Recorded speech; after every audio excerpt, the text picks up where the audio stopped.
Ron, fellow Alliance and guest.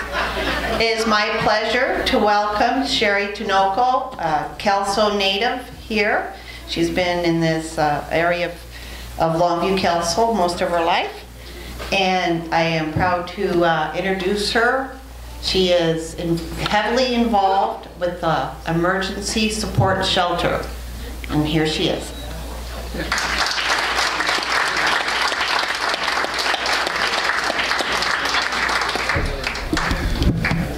So I don't get a song for my name? You want one? They can come up with one. Yeah, there was, when I was growing up, the song, well, I don't know if it was popular when I was growing up, but my mom would play it. It was Sherrie Baby. Oh, yeah. Yeah. And I was convinced, Oh, you got me. I hear it. I was convinced they made that song just to make fun of me. I don't know why, but I'd get so offended. So then, of course, my brothers and sisters put it on all the time just to watch me get upset about it. So that'd be a perfect one to sing. As Dolly mentioned, first of all, thank you, all of you, for allowing me to be here today and just spend some time and share information about Emergency Support Shelter and what we're doing. I am the Executive Director of Emergency Support Shelter, and I've had the privilege of being in that role for 9 years come September, so I've been there for a while now. For those of you who don't know, the Emergency Support Shelter is best known for providing a domestic violence shelter for our county, and that is one of our main programs. We also have programs where we provide free and confidential services to victims of sexual violence and then victims of any crime. So we see people who perhaps have their identity stolen. We provide free and confidential services to them on getting information on how they can go about fixing that and stopping any additional harm that might be done by somebody using their identity. We provide services for victims of what we call vulnerable adult abuse. So anybody who, whether it be through age or disability, who might be being criminally taken advantage of or hurt by somebody that is in their life or caring for them. Hate crimes, drunk driving, you name it, victims of any crime. We have the same comprehensive services for people. For our domestic violence shelter, many of you may have seen in the paper that it's a pretty exciting time for us right now. We're getting ready to move our shelter from where we've been since 2002 into a new location. The main reason why we're doing that is that we're changing the way that we provide shelter. So the building that we're in right now in Kelso, it has 32 beds, 4 cribs, and we're pretty much full all the time at full capacity. But it's what's known as a communal living shelter. So when people come in, they're sharing a room with multiple other families. So a room with 2 sets of bunk beds and 2 cribs might have a single woman, a mom with a child, and another mom with a child, and a baby all in one small room. So it's an extremely, although it does provide immediate safety, it's an extremely stressful way for people to try and survive, particularly people who have, when they come to us, they've just made one of the most courageous decisions that a person can make in leaving their entire life behind to try and escape violence. So our agency has known and been planning for about 5 years now that we knew that we needed to do better, that we needed to provide shelter the right way and the way that most other shelters in the state are already doing. So the shelter that we'll be moving into soon has 16 bedrooms. Each bedroom has its own bathroom, and we'll be able to offer every household that comes in their own private room. We'll still have our communal living room, communal kitchen, where people can have community and not be isolated, but at least people will have that private space where they can be with their children or by themselves or even change their clothes without having somebody else that they don't know and have just met sharing that space with them. So it's going to be an incredible change for the people that we serve, an incredible change for our program that we're super excited about. The move from the current building to the new building, not only is it going to change the way that we shelter, but it is going to increase our capacity slightly. On average, when our shelter right now is completely full, that's usually between 12 and 14 different households or families. So we could move everybody, when we're totally full in our current shelter, we could move everybody over into our new building, have every household have their own room, and still have 2 empty rooms. So it is going to allow us to do more, which is good, but again, our whole purpose in doing it is because we believe that that's the kind of space that we need and want to provide to people. Some other exciting things about the new building is that right now the building that we're in, it's situated on 3 levels. And so we have a children's play area, but it's in the basement. And so it's really hard if mom's cooking dinner. The kids need to be where she can see them. So they can't go and use the play area most of the time, just during the day when we have volunteers that are there in it. The new building not only has an indoor play area that's right off the communal areas and is visible, but it also has an enclosed outdoor play area where kids can go outside and play. And in the building that we've been in, there's nowhere that kids can go outside. We're on the street corner and there's nowhere for kids to play. And during the summer when school's out, that's tough.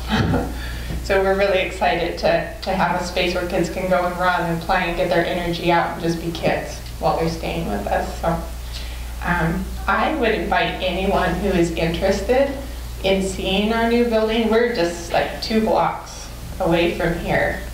You'd be more than welcome to come over. We're not moved in yet. As I speak, we're having our occupancy inspection. And so fingers crossed on that. If that goes well, then at least we'll be able to set a date of when we'll be able to move. But it's probably going to be in the next couple weeks, just so that we're able to be planful about it. But most of the spaces in the shelter are complete and ready, so it's a perfect time if people are interested before we move anyone in to just come over and have a tour and see what it is that we'll be able to offer in our space. In terms of numbers of what we do service-wise, for domestic violence shelter, we generally shelter about 500 people every year. 250, about half are adults, women, and the other half are children. We provide services to over 900 victims of domestic violence every year, and that's men, women, and children. The last fiscal year that I pulled the stats for, we provided domestic violence services to 55 men. So we do have men that come in for services, and we're able to offer support to them as well. So that's a misnomer. A lot of people think that we only serve women. So I always like to share when I give a presentation that that's not the case. In our sexual assault program, so that's advocacy services for anyone that, whether as an adult or as a child, experienced sexual violence. Again, we have free and confidential services where somebody can come in and talk about their experience. We listen, and we validate, and then we support people in their decisions on what next steps they want to take around that. And that program, we see about 300 people every year. Usually about 200 of those people are women or girls, and the other 100 people are men or boys. So we see a much different split in that than for domestic violence.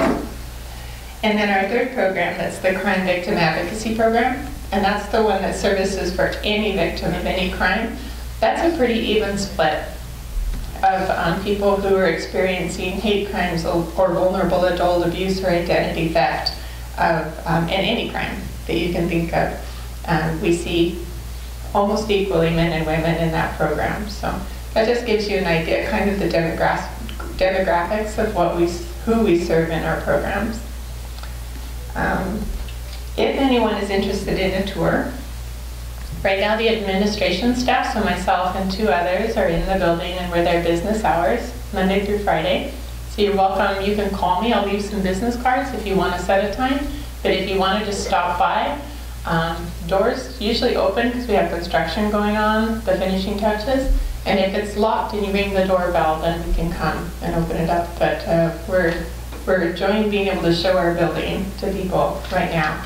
We're at 1330 11th Avenue, so just over and down a couple blocks.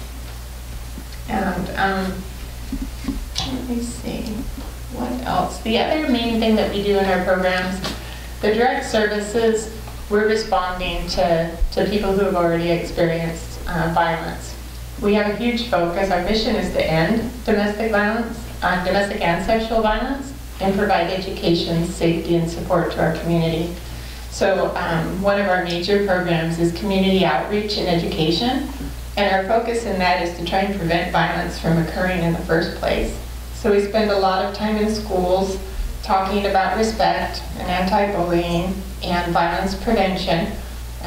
In the middle and high school, we'll talk about dating violence and just what consent means for everybody. So hopefully having some of those conversations to where we can help prevent some of the violence from occurring. And then talking about red flag behaviors so that youth are able to recognize whether they are going to act with those behaviors or they're experiencing them. What kind of behaviors can escalate and lead up into abusive use of power and control. So that's a huge thing that we do, is trying to educate and change the dynamics of violence in our community. We average probably 150 presentations every year and reach thousands and thousands of kids and adults in our community with those efforts. So that's our focus on prevention. I think that covers our programs. I'd love to open it up for questions. Usually that's the funnest part. Got some. Yes? My name is John Claypool. I want to thank you for your dedication and service to what you do as a shelter there. I'd like you to explain how you're funded, please. Thank you. Our funding comes from a variety of sources. Each of our probably about 2/3 of our funding comes from various state funding streams that are specific to the victim services that we provide. So there's a funding stream specific to domestic violence services, one stream that's specific to services for survivors of sexual violence, and then a funding stream specific to survivors of any other type of crime. So those are a key base to our funding streams. The rest of our funding is made up large part of community donations, both in what we call unsolicited donations, so community members that are either donating money to us or donating paper towels or toilet paper or items to us. We are also a United Way agency, so we receive funding from the United Way of Cowlitz and Waukegan counties, as well as a small amount of funding from the United Way of Columbia County, so that we offer our shelter services and advocacy services to people who are living in Rainier that are farther away from the St. Helens shelter on that side of the river. We have several fundraisers that we do throughout the year that is about $75,000 of our budget comes from fundraising efforts. We do a breakfast once a year that's an educational event where we have testimonial stories, and then people are invited to offer support. The rest of that is made up with a combination of a lot of smaller grants. So part of what I do in my role is grant writing. And so we'll write grants to like the Healthcare Foundation,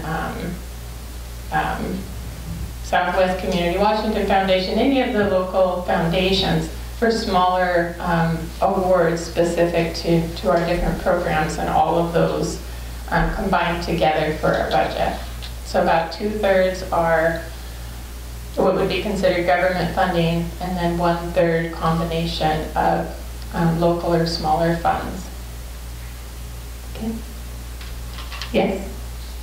It's always good to help others, and I think it's always good to hear success stories. Do you have a couple of stories where you've had people seen the results of your help, share that with you.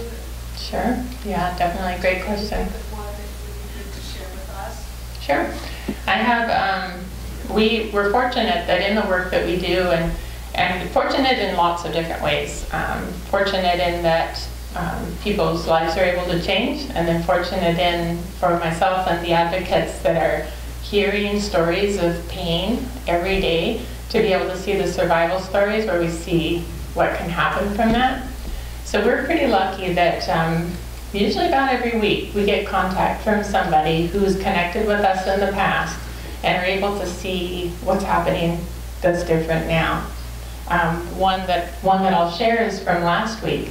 We had a woman come into our new shelter. She'd read about what we were doing in the newspaper and wanted to come in and see our new space and also share how she's doing. She had come to our shelter 5 years ago. She was a mom with 2 young children. I think they were about 2 and 4 at the time. And she had been experiencing pretty severe domestic violence for the entire time of her relationship. And when she came to our shelter,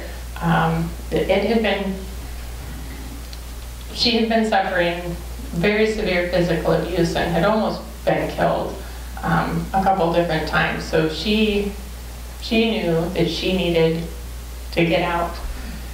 I remembered her. I didn't recognize her when she first came in, and I'll explain a little bit more about why that was. But as she told her story, I remembered seeing her when she came into the shelter. I remembered her sitting in her entryway waiting for an advocate. And I remember being struck by, she wouldn't make eye contact. And so usually people are able to get helped right away, and for whatever reason she needed to wait a little bit. So I was talking to her in the lobby and had gotten items for her kids. And she would talk to me and answer me, but she wouldn't look at me. And she stayed with us in the shelter. And during that time, just very quiet, very fearful. And even though I didn't work with her personally, when she walked in last week, saw a totally different person. This was a person whose head was held high. She had a smile on her face. She was talking about how she graduated from college and was working in a leadership role in the nursing. Gotta be careful not to share too much. Anyway, she had graduated college, was working in a leadership position, sustaining herself and her family independently. But the most notable thing, and we have lots of stories of those, but the part that's so noticeable is seeing a person transform from someone who doesn't believe that they have any value. They don't believe that they have any worth to anybody else, much less themselves. They don't believe that they can do anything. And you see that in someone who can't even make eye contact with you because they're ashamed. They're just inherently ashamed of who they are and how they've been told for a long period of time that they're no good. And to see that transformation into somebody who knows they have value, who knows that they're a success, and who has hope and joy in their lives again. I mean, those are the success stories that we see. She has her own home. She's got her own job. She's raising her family. And she shared that she's engaged to a wonderful man who treats her amazingly well, and they're going to be married later this summer. So that's the most recent one that helped to recharge my batteries as we go back and see people who usually when they walk in our door are in extreme amounts of emotional pain, and to see that transform to people who are, I mean, they're alive and they have hope. Yes? You do cooking on site for all the families? We don't do cooking on site for the families. We have a communal kitchen that people prepare their own meals. Most of the time, it depends on the makeup of who's staying at the shelter, but most of the time where that plays out is that some of the women that are staying there will prepare meals for everybody, and they kind of take turns doing that. Sometimes everyone prepares their own meal, but we don't have a communal kitchen.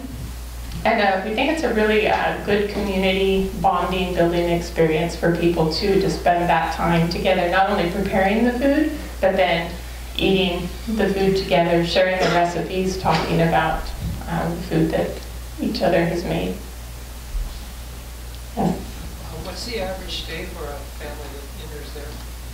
Our average stay for, that's normal for us now with the old shelter model, is 22 days. The maximum amount of stay for someone is 60 days in our shelter.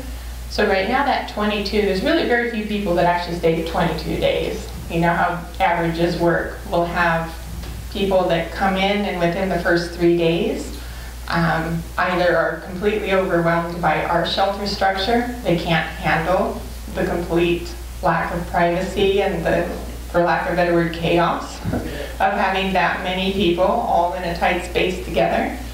And then there's also in that grouping people who they're not ready to leave yet.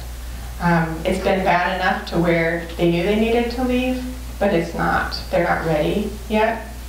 And you know, the national statistics are it takes a person 7 times to leave a relationship on average before they're ready to leave that relationship for good. And so we see some of that. Anyway, that's not the question. And then we have people, a larger group of people that stay the full 60 days. People who they've decided they're done. Their life is going to look different. And so they stay with us and have the time to put together the pieces that they need in order to have the transition. Whether that be employment or identifying friends and family that they can lean on for a time. A lot of people who will look for a job, get a job, and then secure an apartment that they can move out into. So most fall on one extreme or the other, but our average is 22.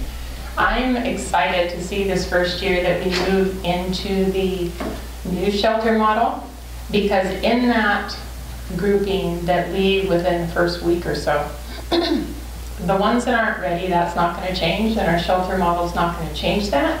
But the ones that are leaving because they can't handle the chaos, that's where I expect to see a significant change in our length of stay based on people not leaving because of the way that our shelter is set up. And so I'm excited to see a year from now what those numbers look like. Yes? Do you get a lot of food donations? We do, fortunately. Yeah, it's a huge, huge help. We have most of the middle schools do food drives for us, and then there's different groups and organizations that collect food for us. Our budget right now, we spend about $100 a week, so $400 a month to feed a shelter usually of like 32 people for a month. So the rest of it we're able to provide the food due to donations, which is amazing. I can't feed my family for $100 a week.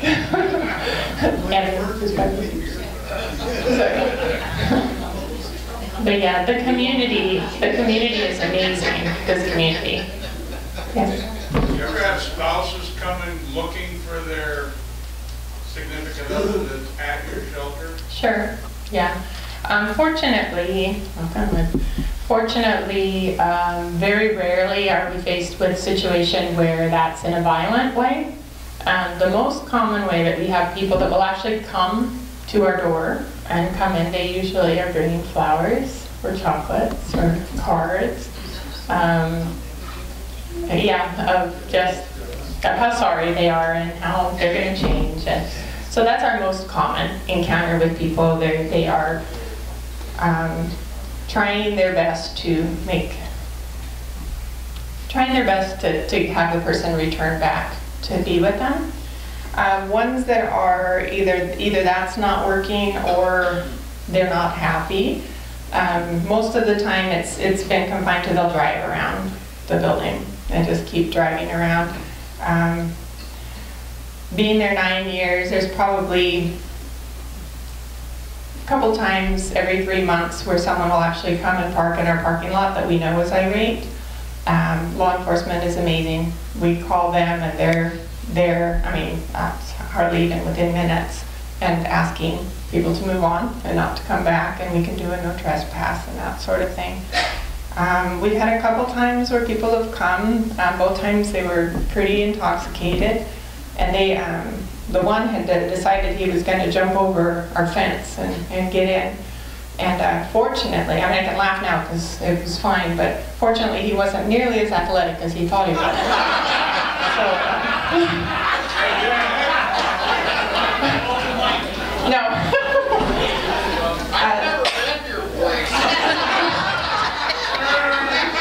Yeah, your picture's not on our wall, so you're good. But so our staff member, we have cameras everywhere in our building. So our staff person was able to watch them jump and jump and jump and jump, and until the police came and had them taken away. So fortunately, that was our closest. Well, we did have somebody come that drove by and did actually attack someone that was staying at our shelter at one point. They stopped, jumped out when the person left the building, and were later arrested. But yeah, it's a very real risk for any domestic violence shelter, because we're helping people escape somebody who that believes they should be able to control the person that's with us, and so they're usually not very happy when we're helping. So we have very strong security measures that we have in place and we adhere to all the time, because we can't afford to become lax in that. But fortunately, it's not playing out very often. Question over here. Yeah. You get the women to come in there and they say domestic violence. You have that checked out. I got a couple questions on that. When they just come up and tell you the domestic violence, you let them move in? The question is if we verify when people tell us they're a victim of domestic violence, if we verify that. Very good question. Thank you for asking it. I don't get that question a lot, but I have been getting it a lot more as of late. We don't try and verify what somebody is telling us. And there's a couple of really important reasons as to why. One, we don't have anything that we offer that is inherently valuable for somebody to say, if I lie, I'll get to go stay in a shelter for up to 60 days.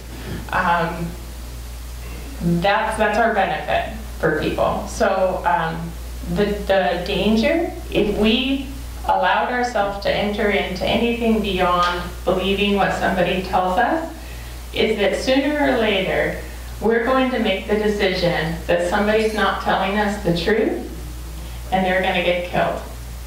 So the balance between, do we let someone take advantage of one of our beds, sleeping in one of our beds for 2 months, if they were lying to us, versus take on the notion that we can somehow tell the truth and play that game with somebody's life, isn't something that we can do.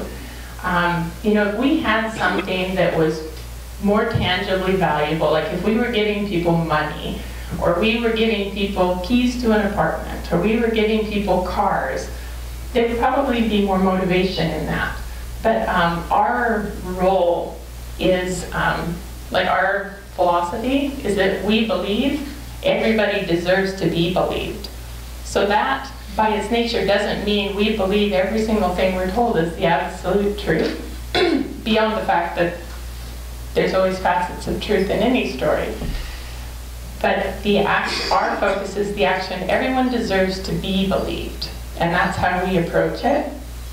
Knowing that anybody can lie, but I think about it from time to time and say, if the person just really needed a bed for 60 days, so they lied to us, then they had a bed for 60 days, but the other side was too dangerous.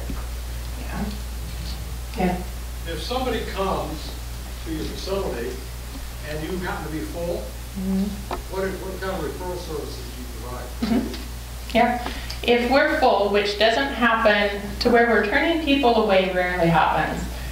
We do turn people away when they're not, when they're telling us they're not victims of domestic violence, and we refer them to community house or other shelters. I don't think in the last several years we've had a disclosure of domestic violence that we've turned away. We've had some where they've disclosed violence with the safety issues of, he said he's going to kill me, he has a gun, and he's looking for me. where we don't let them come into our shelter, but we get them lined up and get them transported to a shelter where their abuser can't find them, because the safety risk for them and us is just too high. If we were full though, what we would do, we network with, we call them our sister shelters. So there's one to the north, south, west of us that we would work with to get them a bed or a room and get them transported. And then we have some that they have a safe place to go. They don't need to come into our shelter and use our resources. They need help getting a bus ticket to Eastern Oregon to be with a mother or a sister or a good friend. And so sometimes if we're fuller and we know that that person doesn't need to be, or that family doesn't need to be in our shelter, that we'll focus our efforts on helping them get to where they can be safe. Yeah. Any other questions? Okay. A lot of times the situation doesn't work out and they end up going back to that person. Do you take them back again if they come? Absolutely. Again until they make it right? Absolutely, yeah. You know, the national statistics that say it takes 7 times to leave, I mean, we don't ignore that, of knowing that we don't have a magic wand to break that and have it look different. We never get excited and celebrate if somebody tells us they're going back, of course. But our whole focus, if somebody comes up and says, you know what, I'm sorry, and it's not going to happen again, I need to give it another chance.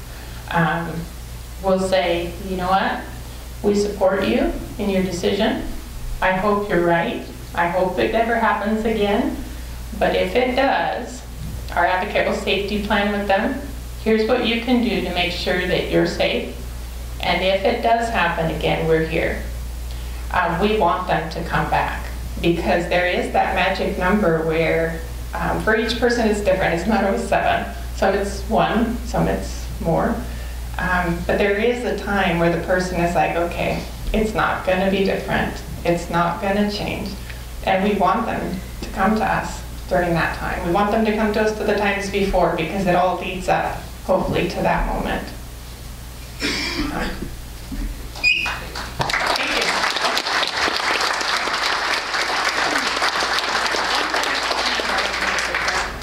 you. Are you willing to stay and answer any questions if anybody has any? Okay, thank you. Yeah. On behalf of the Pioneer Alliance, I want to present you with this here mug and an application. Thank you. Thank you. Thank you very much.